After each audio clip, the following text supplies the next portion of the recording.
This tutorial is for our blossoming bouquet. We introduced the blossoming bouquet about 5 years ago now, and it's been an absolute bestseller ever since. It is a stunningly large arrangement that really is great for making a huge impact. And I'm starting with putting these couple of ferns in here to really form the backdrop.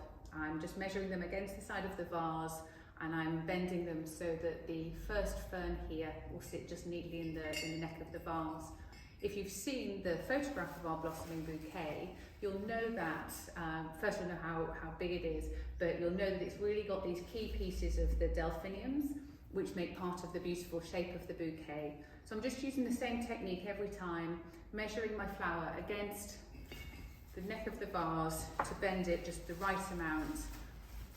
So often with our bouquets and arrangements, you'll find that you've got two pieces of a particular style, and I really recommend that you just try and bend them at very slightly different heights, and will really reflect nature by having them this way. They look like they've just come out of your garden. So I've got a little base here, and I've got my two key pieces of the delphinium starting to come through. The next pieces that I want to build in is the cow parsley and then the blossom that this is really named after. I'm putting one of these cow parsleys quite high. I want it to be really quite prominent.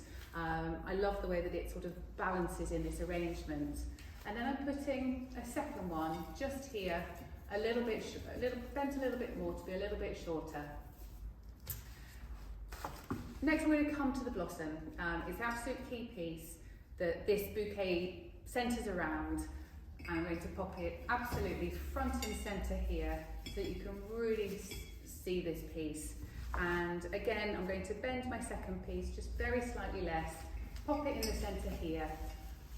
I'm going to open up these branches so that we can see all of this lovely blossom, and you'll see as we start to build the front in that it really holds it in place well and allows it to be the star of the show, I would say. I've got a lovely paniculata hydrangea here. Again, just bending it so it doesn't sit up quite so high in the arrangement, and it provides a lovely bit of contrast texture and a little bit of green colour in an arrangement that's otherwise quite white. And then after this I want to put in the sage plant, and as with all of our pieces, I'm just tweaking the little wide stems so that this piece starts to come to life and takes its own shape. Again, I've got two of these pieces, and so if you want to just turn this around and just take a look, I've got two pieces. I'm going to place one on either side, and I'm going to bend them just at slightly different heights so that they look supernatural and they're starting to fill out the middle of the bouquet. Let me show you here.